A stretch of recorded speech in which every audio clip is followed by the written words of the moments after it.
Good afternoon everyone. Myself is Sonali Sudhamshir in SVKT College Devali Camp Nashik for Physics Department. My subject name is the Physics Principles and Applications and topic name is the laser and its application. We have already studied in previous lectures for the basic principles of lasers. Second is the population inversion. Next is the known about different pumping schemes, and next is the applications of lasers. Applications of lasers is studied the today's lectures. Then first is the session agenda is the characteristics of laser beam. Second is the Boltzmann distribution law. Third is the population inversion, and next is the type of lasers, and next is the applications of laser. These whole points we are studied the today's lecture. Next is the learning objectives. For the first is the characteristics of laser beam. Next is Boltzmann distribution law. Next is the population inversion, types of lasers and applications of lasers. First point is the characteristics of laser beam. Laser beam first characteristics is the directionality, second is the divergence, third is the intensity, fourth is the coherence, and fifth is the monochromaticity. First characteristics is the directionality. The conventional light sources emit light uniformly in all directions, while a laser emits light only in a one direction. Directionality means the laser light is the direction from the only one direction. Light is the transferring from only one direction. Second point is the divergence. Divergence is the light from conventional sources spreads out in the form of spherical wavefronts, and hence it is a highly divergent. Typically value of divergent of helium neon laser is a 10⁻³ radian. Third is the intensity. The intensity of light from a conventional source decreases rapidly with distance as it spreads out in a space. Laser emits light in the form of a narrow beam with its energy concentrated in a small region of space. Therefore, beam intensity is very large and remains constant with distance. Intensity for the laser light is the very high and is the sharp intensity. Next point is the coherence. In a laser beam, a large number of identical photons are emitted through stimulated emission, and therefore they will be in phase with each other. The resultant light exhibits a high degree of coherence. And next characteristics is the monochromaticity. If light coming from a source has only one frequency of oscillation, the light is said to be a monochromatic and the source a monochromatic source. Laser light is the monochromatic source, is the only one direction is the forwarded. Next is the Boltzmann distribution law. The Boltzmann distribution law is the collection of a large number of atoms in thermal equilibrium. The distribution of atoms in a different energy states is given by Maxwell-Boltzmann statistics. We have already studied in a previous lecture is the different energy level states or pumping schemes. The number of atoms per unit volume that occupy a given energy level is called population of that energy level. Population means the number of atoms, the ground energy state or higher energy states. If T is the temperature of collection of atoms, N1 the number of atoms in the energy state E1 and N2 that in the energy state E2, then the population inversion from the ground energy state or a higher energy state is the first is the N1 is equals to N1 is the ground energy state or lower energy state, then N1 is equals to e raised to minus E1 upon a kT, and higher energy state or excited energy state for the population inversion or number of atoms is the N2 is equals to e raised to minus E2 upon a kT. K, where K is the Boltzmann constants. Next point is the population inversion. The population inversion is the material is in the thermal equilibrium. Then according to Boltzmann distribution, the law, in the Boltzmann distribution law, the number of atoms is the jumping from the, or number of the atoms for the ground energy state or the higher energy state for the N1 and N2. The number of atoms N1 in the lower level E1 at temperature T will be N1 is equals to E raised to minus E1 upon a KT. Similarly, the number of atoms N2 in the excited level E2 at the same temperature will be N2 is equals to E raised to minus E2 upon a KT. Therefore, the population inversion for the higher energy upon a lower energy is the N2 upon N1 is equals to E raised to minus E1 minus E2 upon a KT. It means that the population N2 at excited level E2 will be very small as compared to population N1 at level E1. First of all, the population or number of the atoms for higher energy state is lower than the ground energy state, means the N1 is very greater than to N2. The condition in which there are more atoms in the lower energy level and relatively very less number of atoms in the higher energy level is called normal condition or thermal equilibrium condition. Is the first equilibrium condition, or the first atom is the ground state or a steady state. Then N1 is very greater than N2, means the number of atoms for the ground state is greater than the number of atoms for the higher energy state or the excited energy states. Suppose that energy from an external source is supplied to the system so that the population N2 in excited level E2 becomes greater than population N1 in the lower level E1 without change in temperature, means the ground energy atoms is jumping from the excited energy state, then the higher energy state or excited states means N2, then the atoms is increases, then the N1 or the ground energy state or the E1 energy level.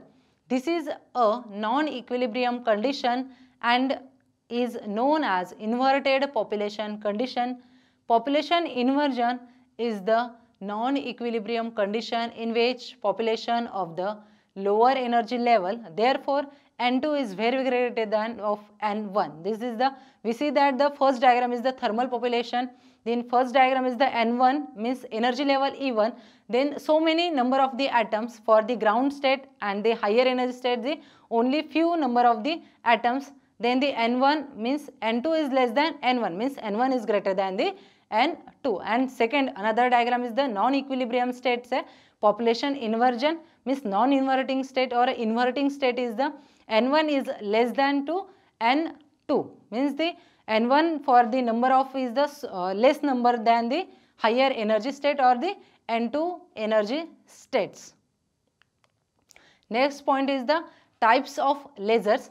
It is the there are different types of lasers: solid state lasers, gas lasers, liquid lasers and semiconductor diode lasers. We are the studies in today's lecture only one solid state lasers and the gas lasers. In solid state lasers for the ruby lasers belongs to the class of solid state lasers. Solid state lasers are electrically non-conducting. They are also called doped insulator lasers, means in solid lasers material is used for the solid states. Construction of a solid lasers, ruby lasers or solid lasers.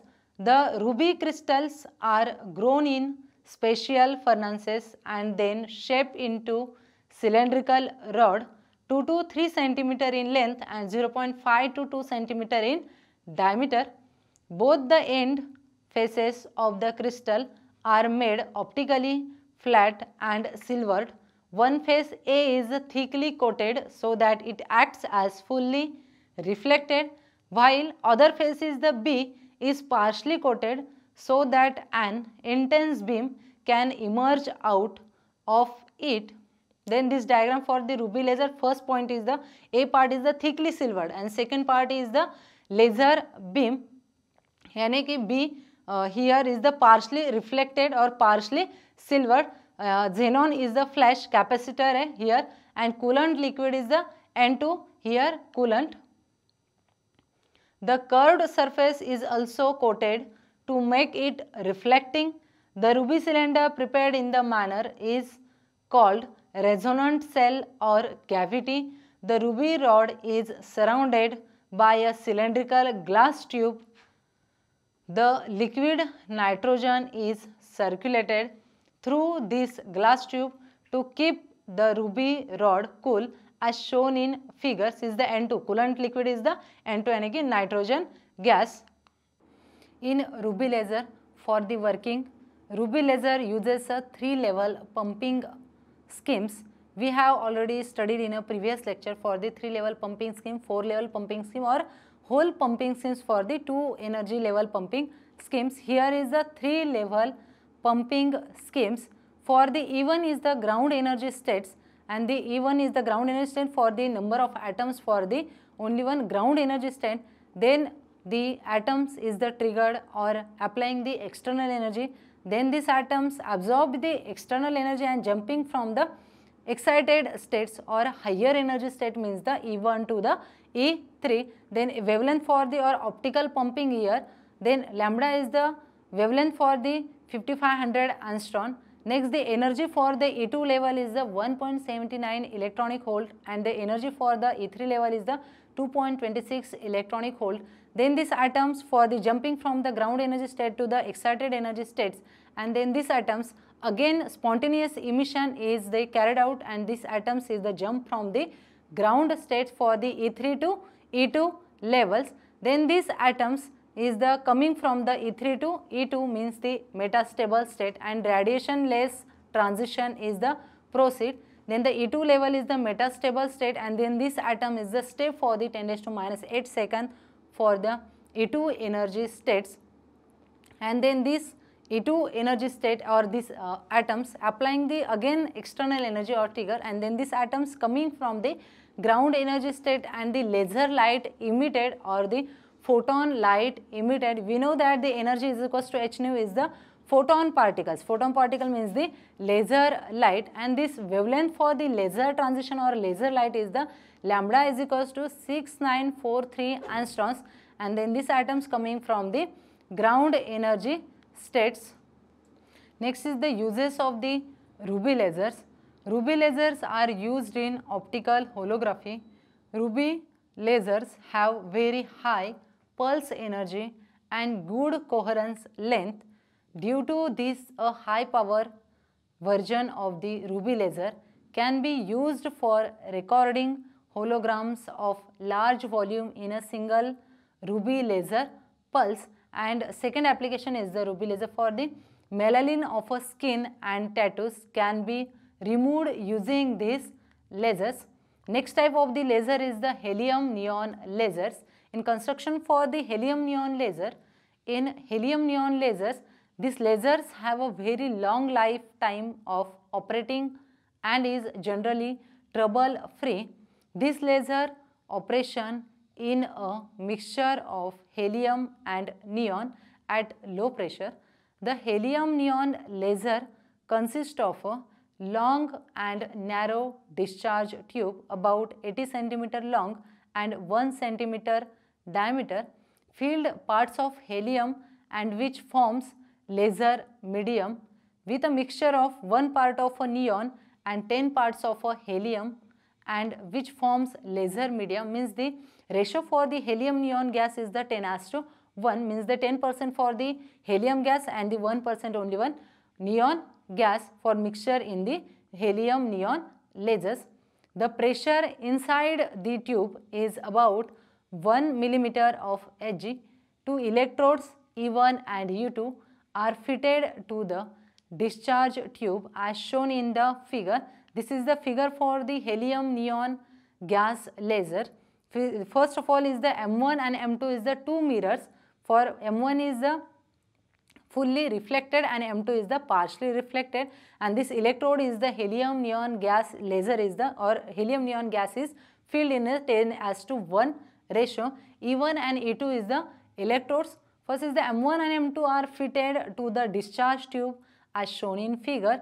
M1 and M2 are the two mirrors which form a resonant cavity.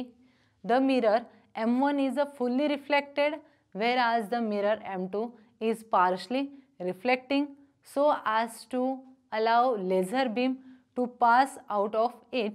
In this the process or helium neon, in this the conductor or the cylinder for the produce the helium neon gas laser is the process, and then the laser beam is the produce out for the M2 or partially reflected sides.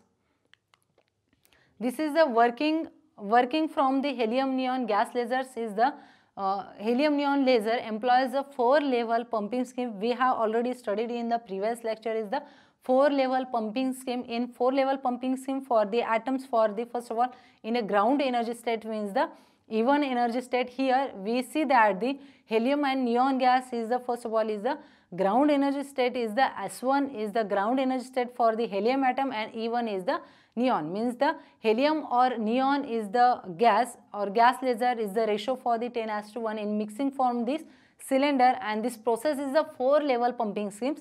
Then helium gas or neon gas is mixture for this the cylinder is the first is the ground energy state is the S1, and then this atom jumping from the external excited or a higher energy state means the S1 to S3. Here we see that the S1, S2, S3 is the energy states, and helium is the jumping from the excited state for the S3 and S2.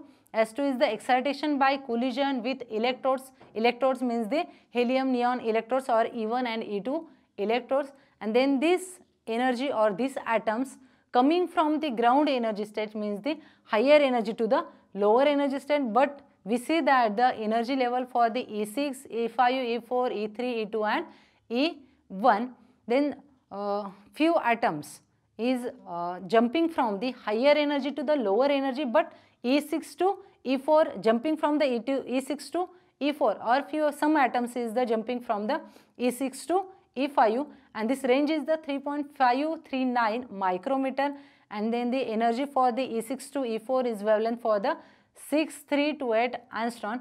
Then atoms jumping from the E4 to E3 or E3 to E2, and then the range is the 1.15 micrometer, or relaxation via spontaneous emission is carried out, and then this the wavelength for the light or atoms is jumping from the E3 to E2, and then wavelength is a 6328 angstrom, and then these atoms stay for also we know that the 4-level energy schemes or pumping schemes. Then this atom stay for the E2 state or metastable state, then de-excitation by collision for the helium neon gases, and then this atom jumping from the higher energy state to the lower energy state or the E2 to E1 energy state or the ground state, and the laser light emitted means the helium neon laser light emitted or the photon particle emitted here. Next is the uses of helium neon laser. First is the helium neon lasers are widely used in laboratories as a monochromatic source, and second use is the in laser printing the laser beam is used as a source of writing on the photosensitive material. Next is the applications of lasers. First application is the engineering and industrial applications. In engineering and industrial applications for the laser has been used for drilling hole in hard materials like diamonds, vaporized metals, painless drilling and welding of sheet metals, surface treatment and surface hardening. And second application is the laser light being highly coherent can be used in communication signals modulated to transmit hundreds of messages at a time on radio and televisions. Next application is the medical applications. We know that the medical application or medical field in the laser applications. First is that it is used to perform bloodless surgery. Second is CO2 gas laser, and NDYG laser is used in a brain surgery. Is also one more types is the CO2 and NDYG is the laser types. Next is application for the organ and examiner laser are used in angioplasty. Next application fourth, CO2 gas laser is used in cancer surgery. CO2 laser is also used in removal of tattoos, mole or any unwanted skin growth. Next is the in basic scientific research in nuclear science, lasers are used in isotope separation and nuclear fusion reactor. We know that the isotope is the Z, means the atomic number is the same but mass number is the different, and these two separated in this the process or laser types, means the isotope separation and nuclear fusion reactor. And second application is that it is used for measurement of earthquakes. You know that the earthquakes. Next application is the military application. First application is the laser can be used to automatic control and guidance of rockets and satellites, determining the distance of stars and moon. And second application is a powerful laser beam can destroy aeroplanes and missiles as well as damaging for located tanks for military purposes or military applications. Next application for the other fields in environment, pollution monitoring and measurement of cloud height etc. means the laser is used for the pollution monitoring and measurement of cloud height etc. And second is the in printing technology, laser printers. In laser printers we have the uses for the lasers. Next is the assignment, and the first question in assignment for the what is population inversion in laser, and second question is the give at least 3 uses of helium neon laser beam. Next is the summary. We are studied in today's lecture or today's session is the characteristics of laser beam. Second point is the Boltzmann distribution law. Next is the population inversion. Next is the types of application, and is the last is the applications of lasers. And precap is the applications of electromagnetic wave. We will study the next lecture is the applications of electromagnetic wave, and thank you.